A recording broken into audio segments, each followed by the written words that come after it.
राधे राधे दोस्तों, आज हम आपको सुनाएंगे एक राजा की कहानी। अगर आप हमारे चैनल पर नए हैं तो प्लीज़ हमारे चैनल अपनी संस्कृति को लाइक करें, सब्सक्राइब करें और शेयर करें। बहुत समय पहली बात है, एक राजा था जिसका राज्य बहुत दूर दूर तक फैला हुआ था। एक बार एक मुनि उस राजा के राज्य में आए और राजा ने उनकी बहुत ही सेवा भावना की, जिससे मुनि प्रसन्न हुए और प्रसन्न होकर उन्होंने राजा से कीट पतंगों और पशु पक्षियों की बोली समझने का वरदान दिया। लेकिन राजा से कहा कि एक शर्त भी है, इसको भी आपको मानना पड़ेगा। यदि राजा ने किसी को भी इस बारे में बताया तो राजा की उसी क्षण मृत्यु हो जाएगी। एक रात की बात है, राजा अपनी रानी के साथ रात्रि का भोजन कर रहा था। अचानक राजा की दो बड़े बड़े चींटे जो काले रंग के होते हैं, राजा और रानी की थाली के बीच से घूम रहे थे। राजा की इच्छा हुई कि जरा सुने ये चींटियां क्या बात कर रही हैं। चींटा चींटी आपस में कह रहे थे। चेटा बोला, ओ चींटी, तूने रानी की थाली से चावल का दाना उठाकर राजा की थाली में क्यों डाल दिया? रानी को पाप चढ़ेगा राजा को अपना जूठन खिलाने से। तब चींटी कहने लगी, हट पगले, पति पत्नी में झूठा खिलाने से पाप थोड़ी चढ़ता है, प्यार बढ़ता है। चींटी बोली। यह सुनकर राजा को बड़े जोर की हंसी आई और वह बहुत जोर से खिलखिलाकर हंस पड़ा। राजा को यह सोचकर आश्चर्य हुआ कि इतनी छोटी सी चींटी में भी समझ है। राजा को हंसते देख रानी सोच में पड़ गई कि क्या बात है, राजा को बड़ी हंसी आ रही है और बड़ा खिलखिलाकर हंस रहे, जरा हमें भी तो बताइए क्या हुआ। राजा ने कहा, नहीं रानी, कुछ नहीं, बस ऐसे ही। तो ऐसे ही हमें बता दीजिए, हम भी थोड़ा हंस लेंगे। वैसे भी आपकी माँ ने हमारा जीना वैसे ही दूर भर कर रखा है, रानी ने राजा से कहा। राजा कहने लगे, अरे नहीं नहीं रानी, बस ऐसे ही हंसी आ गई, कुछ खास बात नहीं है। वे रानी की बात को टालने लगे। रानी भी जिद पर अड़ गई और कहने लगी, अरे ऐसे आनी होती तो हमें क्यों नहीं आ रही? सत्य कहिए, आप हमें देखकर हंस रहे थे ना? अब रानी समझने लगी कि राजा मुझे देखकर मेरा मजाक बना रहे हैं। राजा कहने लगे, अरे नहीं रानी जी, बिल्कुल नहीं, आपको देखकर मैं क्यों हंसूंगा? तो हमें देखकर आप नहीं हंस रहे तो हमें भी बता दीजिए ना कि आप इतने प्रसन्न क्यों हो रहे हैं। उसी चीज का नाम बता दीजिए जिससे आपको इतनी प्रसन्नता हो रही है। फिर भी राजा ने कहा, अरे कुछ नहीं रानी साहिबा, आप तो बस पीछे ही पड़ गई, कोई बात नहीं है, आप भोजन कीजिए। अब तो ऐसे ही कहेंगे हूं। और रानी नाराज होकर खाना बीच में ही छोड़कर चली गई।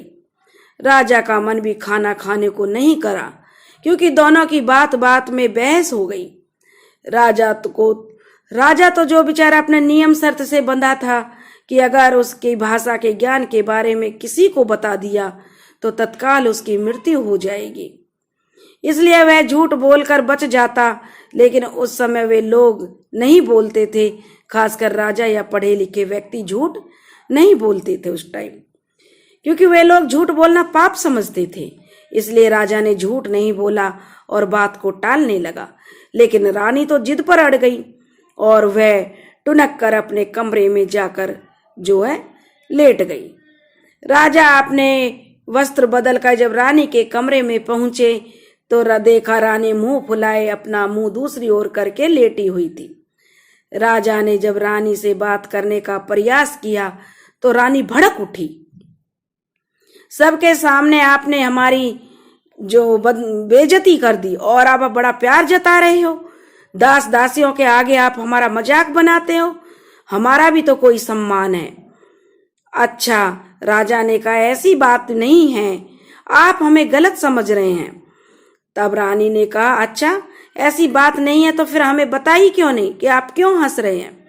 राजा कहने लगे, रानी आप तो व्यर्थ ही हट कर रही हैं, छोड़िए बात को। रानी कहने लगी, हट? अब भी मैं ही हट कर रही हूं, इतनी ही बात है तो बता क्यों नहीं देते कि बात क्या थी? आप नहीं समझ पाएंगी रानी, छोड़िए ना, इतनी सुंदर रात है, चलो दोनों बोलेंगे, बतलाएंगे। लेकिन रानी तो बहुत गुस्से में थी। राजा की रानी ने एक नहीं सुनी और कहा कि दूर रहो, मुझसे बात करने की कोई आवश्यकता नहीं है। उसी के पास जाइए जिसकी याद में आप इतना प्रसन्न हो रहे थे। मैं तो जिद करती हूं ना, जिद्दी हूं, हटी हूं। आप बात को गलत समझ रही हैं, ऐसी कोई बात नहीं है। आप सोच रही हैं वो भी ऐसी कोई बात नहीं, बस छोटी सी बात थी जिसके लिए आप इतना बड़ा बतड़ंग बना रही हैं। राजा ने बहुत रानी को समझाने की कोशिश की। रानी छोड़िए सारी छोटी छोटी बातों का, हमें इनके ऊपर लड़ना झगड़ना नहीं चाहिए। लेकिन रानी कहने लगी, अरे छोड़िए जी, आपकी सारी छोटी छोटी बातों का हमें ज्ञान होना चाहिए। आपकी पत्नी है हम। अरे अब तुम पुरानी बातें लेकर मत बैठ जाओ। राजा ने उसे बहुत समझाया, लेकिन रानी ने नहीं, उनकी एक नहीं सुनी और वे अपनी हट पर अड़ी रही। मुझसे बात मत करो जब तक मुझे तुम सच नहीं बताओगे। मैं आखिर माजरा क्या है, मुझसे आप बोलोगे नहीं। राजा की समझ में नहीं आया कि अब वह क्या करे। उसने अपनी तरफ से रानी को मनाने की सारी कोशिश की, लेकिन उसकी नाराजगी रानी की दूर नहीं हुई। राजा ने सोचा कि चलो थोड़ी देर नाराज रहेगी, कल सुबह तक ठीक हो जाएगी। लेकिन यह क्या, अगली सुबह भी रानी का मुंह फूला रहा। उसने राजा से कोई बात नहीं की। राजा ने खूब बातचीत करने का प्रयास किया, कितने ही उसको प्रलोभन दिए, उपहार दिए, पर रानी नहीं मानी। रानी के दिमाग में शक घर कर गया। राजा जितना समझाने का प्रयास करता, बात उतनी ही बिगड़ जाती। रानी का हट बढ़ता ही गया। अपनी बात मनवाने को रानी ने अब खाना पीना छोड़ दिया और कोप भवन में चली गई। अब 1 सप्ताह हो चुका था। रानी का स्वास्थ्य भी कमजोर हो गया और उसका स्वास्थ्य दिन में दिन गिरता चला गया। राजा की समझ में नहीं आ रहा था कि वह क्या करे। एक तरफ कुआं और दूसरी तरफ खाई वाली स्थिति हो गई थी। या तो रानी को सारी बात बता दे और अपनी मृत्यु को आमंत्रण दे, या फिर अपनी प्राण प्रिया रानी को ऐसे ही तड़पने दे। राजा रानी को मनाने के लाख प्रयास कर दिए, पर रानी तो हंसी का कारण जानना चाहती थी। आखिर थक हार के राजा ने रानी से अंतिम बार पूछा कि रानी, मैं आपको यह बात बताने को तो तैयार हूं, परंतु एक बात आप जान लें, इसका परिणाम बड़ा भयंकर होगा। रानी कहने लगी, मैं मर रही हूं, इससे बुरा क्या हो सकता है, मत बताइए। राजा ने कहा, रानी, मैं आपको इस बात को बताने से मेरे जीवन पर संकट आ सकता है। रानी को लगा कि राजा उसे झूठ बोल रहा है ताकि वह उसे यह बात ना बता सके। रानी व्यंग करते हुए बोली, राजा के प्राणों को संकट, वो भी एक छोटी सी बात बताने पर? फिर तो मेरा ही प्राण त्यागना उचित है। अपनी बात अपने पास ही रखिए। मेरे लिए थोड़ा सा विष मांगा दीजिए, और क्या है, अब मैं जी कर करूंगी भी क्या। राजा की समझ में नहीं आ रहा था कि एक छोटी सी बात के लिए रानी कैसे अपने प्राण देने के लिए उतारू है। उल्टा राजा को ही वह जो इमोशनल ब्लैकमेल कर रही थी, राजा को ही वह जो छटपटा रहा था, राजा उसकी जो हालत थी उसे देख देख के राजा ने निश्चय किया कि वह रानी को सब बता देगा।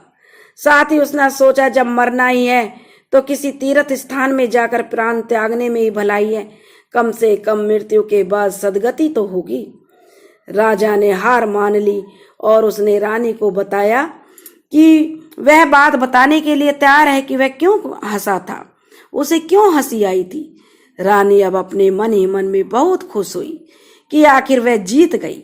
पर पहले रानी ने थोड़ा सा घमंड दिखाया। राजा ने यह शर्त रखी कि वह हरिद्वार चलकर रानी को सारी बात बताएगा। रानी और खुश हो गई कि चलो यात्रा भी हो जाएगी, कभी घने दिनों से कहीं भी जाने का अवसर भी नहीं मिला है। राजा ने अपने सारे हिसाब किताब मंत्रियों को समझाकर रानी को साथ लेकर यात्रा प्रारंभ कर दी। पुराने समय में यात्राओं में लंबा समय लगता था, क्योंकि बीच बीच में पड़ाव डालने पड़ते थे, इसलिए यात्रा कई दिनों में जाकर पूरी होती थी। ऐसे ही राजा और रानी के दल में यात्रा के दौरान पड़ाव डाला हुआ था और एक बड़े से खेत के किनारे राजा खुले से मैदान में शांत बैठे प्रकृति का आनंद ले रहे थे। रानी भी उनसे कुछ दूर ही बैठी थी। तभी राजा को थोड़ी दूर पर एक बकरा और बकरी दिखाई दिए। उन्हें देखकर राजा को फिर उत्सुकता हुई कि देखे दोनों क्या बात कर रहे हैं। बकरा और बकरी दोनों रोमांटिक किस्म की बातें कर रहे थे, क्योंकि वे दोनों पति पत्नी थे। राजा को सुनने में आनंद आ रहा था। दोनों कुछ इस तरह से बातें कर रहे थे। बकरा कह रहा था, मेरी बकरी, तेरी आंखों में तो मुझे अपनी ही शक्ल दिखाई देती है। ऐसा लगता है कि तुझे जमीन पर बुलाया गया है मेरे लिए। फिर बकरी ने कहा, अरे मर जावा मेरे बकरू, मुझे तो तुझे देखते ही पहली नजर में प्यार हो गया था। अच्छा एक बात बता, तू मेरे लिए क्या कर सकता है? बकरा कहने लगा, तेरे लिए तो मैं कुछ भी कर सकता हूँ मेरी जान, तू कहे तो सही, तू कहे तो तेरे लिए मैं आसमान से तारे तोड़ कर लाऊं। बकरी कहने लगे, अरे बकरे नहीं नहीं, आज मेरा मन हरी हरी घास खाने का कर रहा है, तू मेरे लिए वही ला देना। बकरा कहने लगा, ले अभी लाता हूँ, कौन सी बड़ी बात है। नदी के किनारे वाली जगह पर उस घनी गुफा के पीछे से तू बस मुझे ये बता कि कौन सी पसंद है, नदी के किनारे वाली या गुफा की पीछे वाली, जहां भी तू बोले वही ला दूंगा। बकरी कहने लगी, अरे नहीं, मेरे लिए तो वो घास ला जो कुएं के अंदर उग रही है। वो घास आज तक किसी बकरी ने नहीं खाई। मेरी उस मोटी बकरी से शर्त लगी थी, जो उसकी पड़ोस में बकरी थी, वो कहने लगी कि मेरी पड़ोसन बकरी से शर्त लगी है कि मेरा बकरा वह घास मेरे लिए ला सकता है। देख, आज मेरी इज्जत का सवाल है। बकरे, यदि तूने मना कर दिया तो आज मैं उस दूसरी बकरी से हार जाऊंगी। राजा यह सब बातें सुनकर मन ही मन हंस रहा था कि देखो जरा कैसे अपनी शर्त मनवा रही है बकरी बकरा से। बकरा बोला, अरे बकरी, कुछ और मांग ले, कुएं के अंदर तो मैं जा सकता हूं, पर बाहर कैसे आऊंगा, मैं कोई मनुष्य थोड़े ही हूं। तब बकरी कहने लगी, अच्छा, प्यार करते समय तो बड़े बड़े जो बोल रहे थे कि आदमियों वाली जो डींगे हाँक रहे थे, कि बड़ा कह रहे थे आसमान से तारे तोड़ कर ला दूंगा, बताओ तो सही क्या चाहिए। तब बकरा कहने लगा, प्यारी बकरी, बात तो समझ, ऐसा कैसे संभव है, मैं घायल हो जाऊंगा, मेरी मौत भी हो सकती है। बकरी कहने लगी, मैं कुछ नहीं जानती बकरे, अगर तू ला सकता है तो ला, वरना हमारा आज से रिश्ता खत्म, मेरी अपनी भी कोई इज्जत है। ऐसा सुनकर बकरे को मन ही मन तो बहुत क्रोध आया। फिर भी वह बोला, चल दिखा कहाँ पर है, मैं लाता हूँ। कुआं नजदीक ही था। बकरी बकरे को लेकर कुएं के मुंडेर पर पहुंची और दिखाने लगी कि वो वाली घास। बकरे ने बकरी को एक और जोर से धक्का दिया और बकरी कुएं के अंदर गिर गई। तब बकरा बोला, साली, तू समझती क्या है अपने आप को, तेरे लिए मैं कुएं में घुसकर घास लाऊं? तूने मुझे क्या ये राजा समझ रखा है जो अपनी पत्नी की जिद के आगे जान देने पर तुला है? खा ले अब जी भर के जितनी घास खानी है। राजा ने जब यह सुना पहले तो मुस्कुराया और फिर शर्म से पानी पानी हो गया। उसी क्षण राजा उठा और रानी से बोला कि तुझे घर चलना है कि नहीं। रानी बोली, पहले तुम्हारे हंसने का कारण मुझे बताओ। राजा ने अब गुस्से से कहा कि चलना है या नहीं चलना तो यहीं रहे। रानी भी समझ गई कि अब दाल गलने वाली नहीं है, तो बोली, अरे आप तो नाराज हो गए, मैं तो मजाक कर रही थी, चलिए घर चलते हैं। तो दोस्तों, अगर कोई बात ऐसी होती है कि जिसे हम कोई अनजाने में या कोई ऐसी बात हो तो कभी भी शक नहीं करना चाहिए। पति पत्नी को एक दूसरे की परिस्थितियों को समझना चाहिए कि ऐसा क्या कारण है। अधिकतर तो पति पत्नी के बीच में कोई राज रहता नहीं है। अगर कोई बात भी है तो उसकी मजबूरी को समझना चाहिए कि कोई ना कोई मजबूरी है। ऐसा ना हो कि उस बात को जानने के लिए पति या पत्नी की जान पर बन जाए। दोस्तों, अगर आपको हमारी कहानी पसंद आई हो तो प्लीज हमारे चैनल को ज्यादा से ज्यादा लाइक करें, सब्सक्राइब करें और शेयर करें। राधे राधे।